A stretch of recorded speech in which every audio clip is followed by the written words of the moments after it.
going to be the worst recording session I've done in a long time because it is currently, I don't know, 40 Celsius in this fucking room. I just want to preface that I wrote this around in 2024.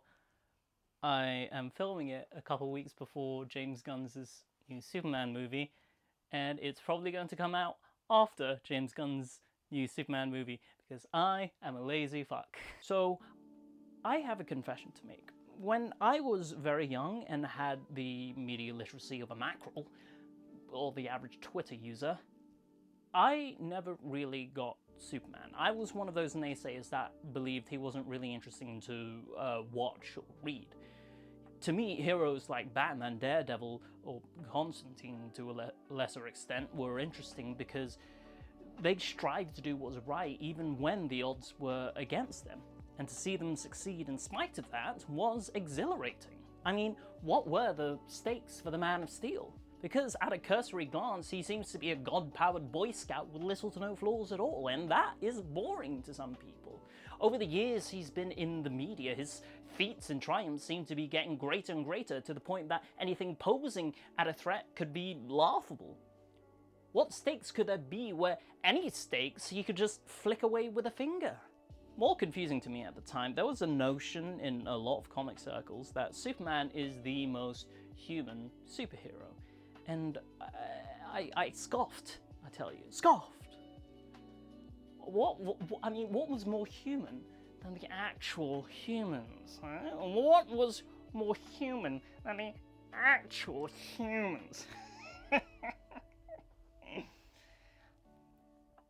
It was very confusing for me.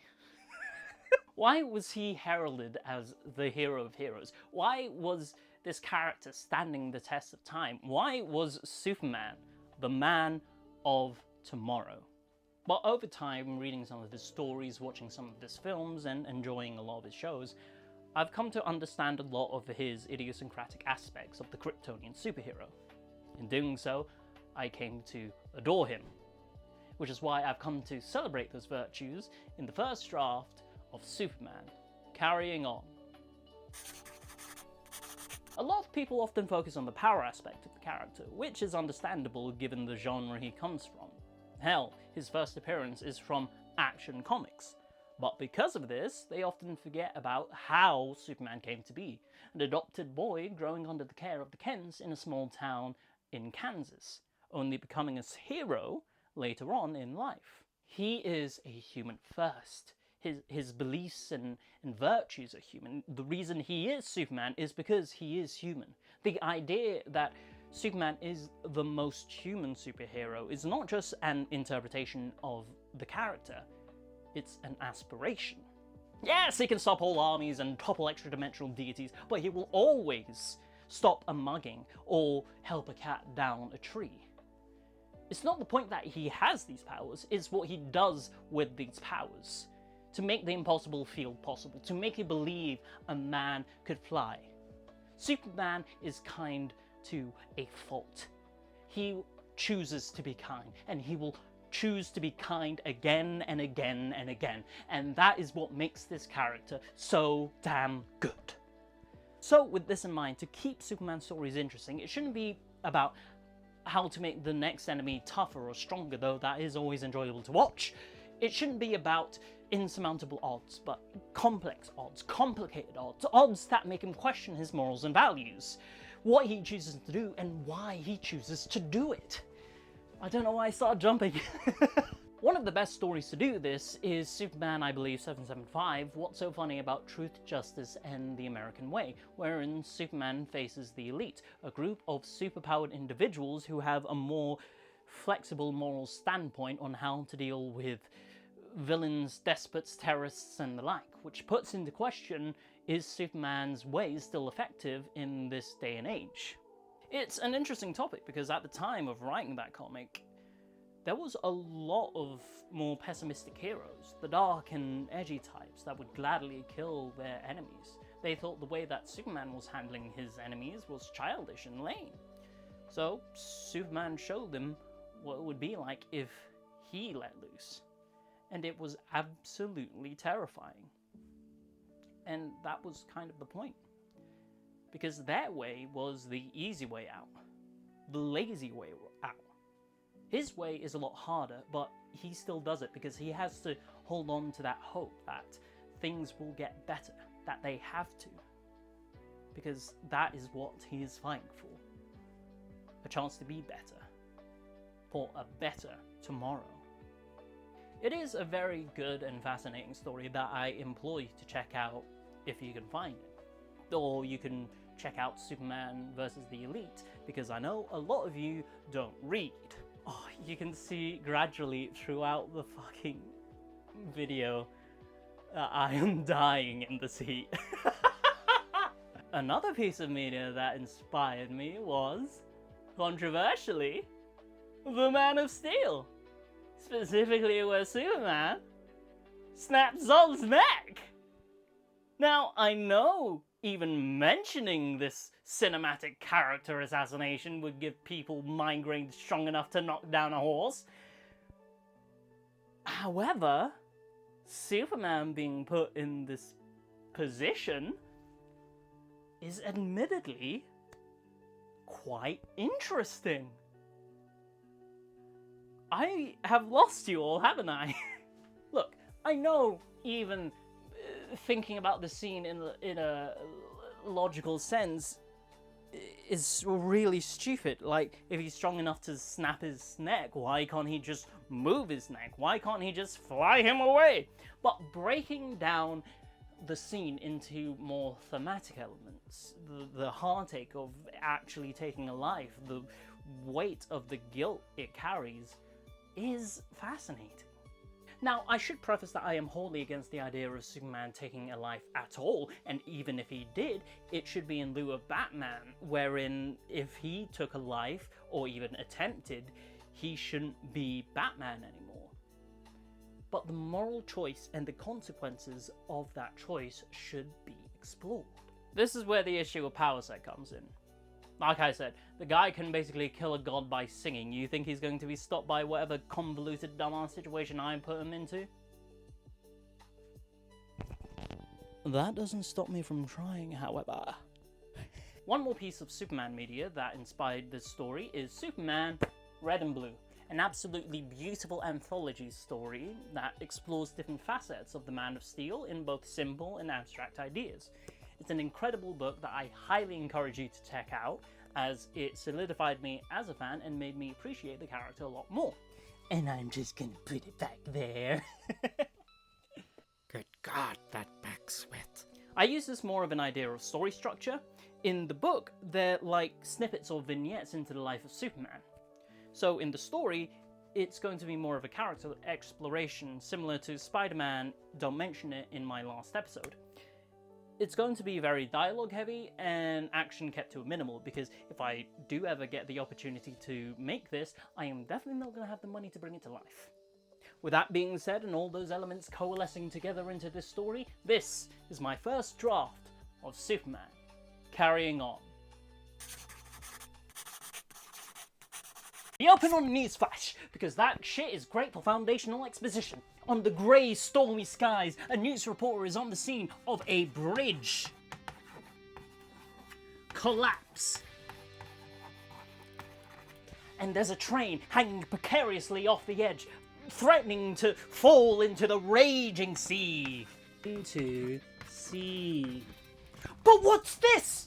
It's Bird Plane Man! I mean, it's Superman! God, the heat!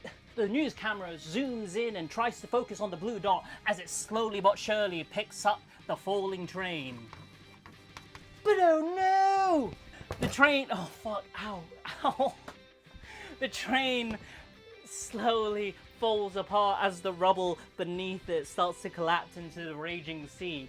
It dangles precariously as Superman struggles to keep it up safely. I'll talk about why I made that noise later on in the video. The train in Superman's hands fully falls apart and crashes into the river, sea, I don't know. And without hesitation, Superman dives into the water.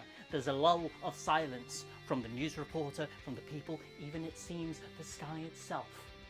And with a great flash of water rising up, Superman carries the carriage, slowly bringing it into the bank. I immediately ran out again. Superman saves the carriage. The remaining people inside the carriage come out, soaked but thankful to be alive. They crowd around the Man of Steel. Some people hug him, some people shake his hand and thank him, but one passenger scared, he shouts at him. He's lost his daughter, he can't find him. Switching back into stoic and stern, Superman dives back into the bank. We cut to the onlookers on the bank. It feels like a second too long, especially for this passenger. Superman flies out carrying someone. A couple of EMTs rush to the person, trying to try and revive them. Superman looks distraught. The person who told Superman about the one that fell out was their father. And harrowingly, the EMTs call for time of death. The father holds his lost daughter close. He begins to weep and wail, but stops before angrily approaching Superman and slamming his arms against his chest. Why didn't you save her? Why couldn't you save her? What the hell is the point of you? It should have been me, not her. Me! The hero is unfazed by each slam into the Man of Steel's chest, but it doesn't mean that he does not feel his pain. It cuts to black. Cut to roughly, I don't know, give or take, let's say 5 years?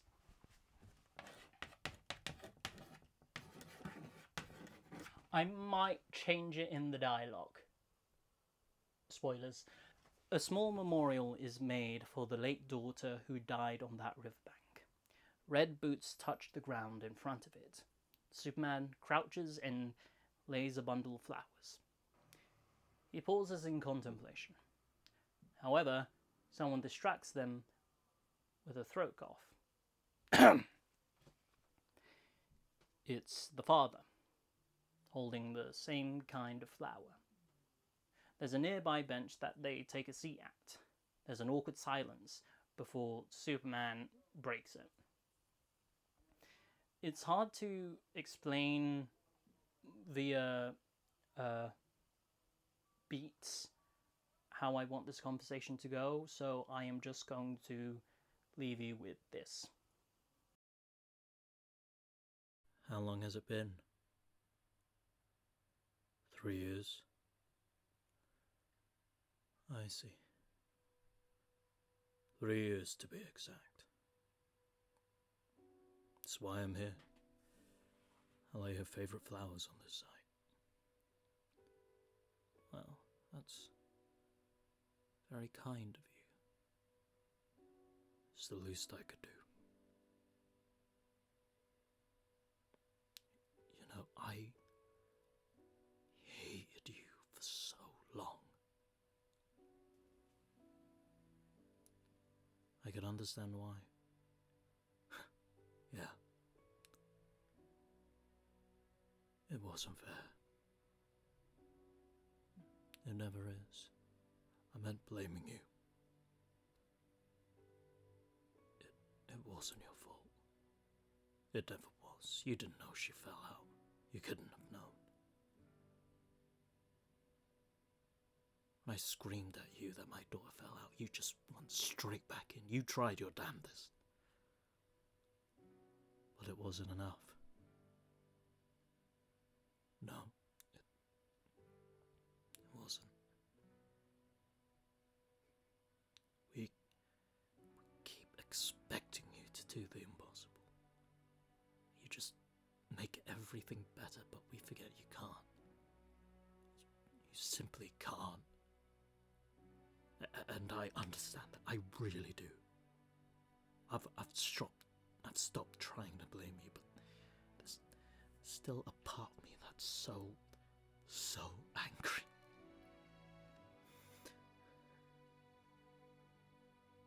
on that carriage, when we were dangling, she caught me.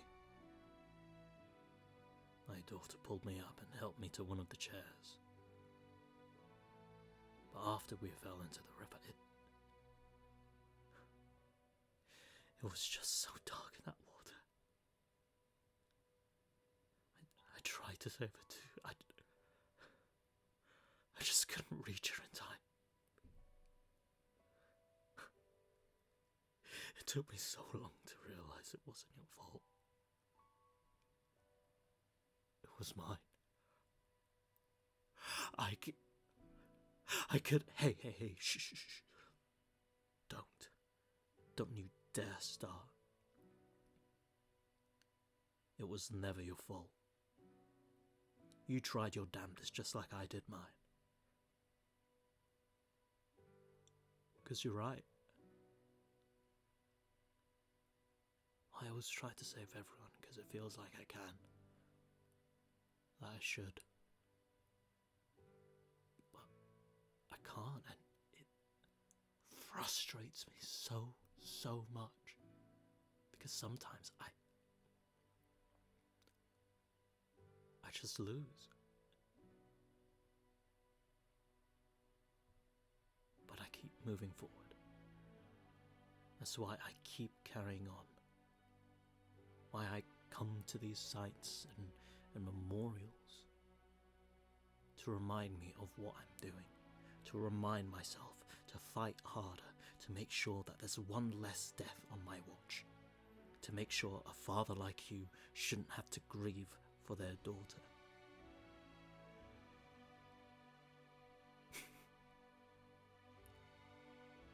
What? When she was a kid, she absolutely loved you. Whenever you were on the news, she would be glued to the screen like it was her favourite cartoon. Even said when she wanted to grow up, she wanted to save people just like you.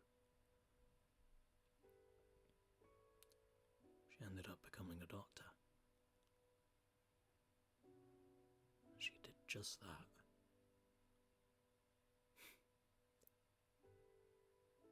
I would have loved to have met her. She sounds like an incredible person. Yeah. She was. The father can't hold back his tears anymore, holding his head in his hands.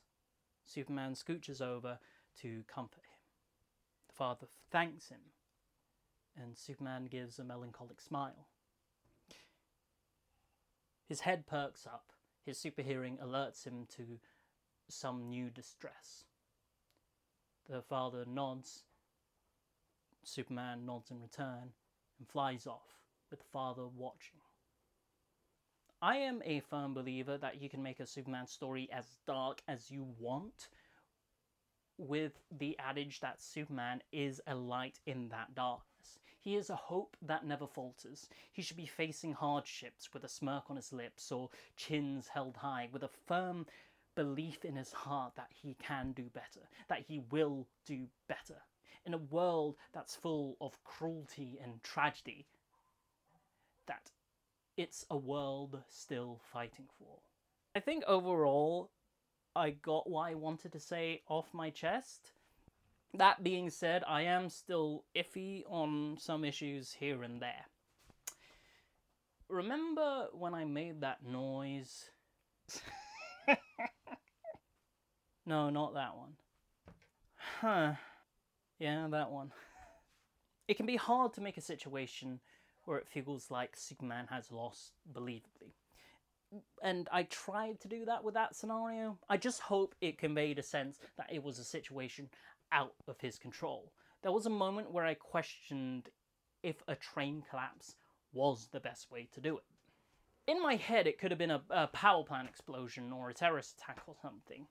It wasn't also my original intention for the daughter to be, I don't know, saviory. But I feel like that addition added to the guilt complex that the father had, who wasn't actually meant to be in the carriage just by the bank, but I feel like that coincidence would have gotten me CinemaSins, so I changed it, which honestly might have been for the better. I also worry that the dialogue sequence might have been, I don't know, pretentious? In your face. Making compelling drama can be very difficult. It's walking that fine line between being genuinely emotionally raw and sounding like you have your head up your ass. But overall, I'm pretty satisfied with this first draft, but, you know, what do you think? Is there anything that I could have improved on? Is there anything that could have been changed? Leave your comments down below, and thank you for listening to the first draft of Superman Carrying On. Thank you for watching the latest episode of First Draft. A special thank you to Lucius, who I commissioned to create that gorgeous piece you saw during the dialogue sequence. If you want to check out their Instagram or ArtStation for more of their work, links are in the description below. If you want to see more videos like this, or from me in general, hit the subscribe button, the like button, and share this video to all your friends and families, as it helps me out tremendously. Again, thank you so much for watching, and see you next time, gang.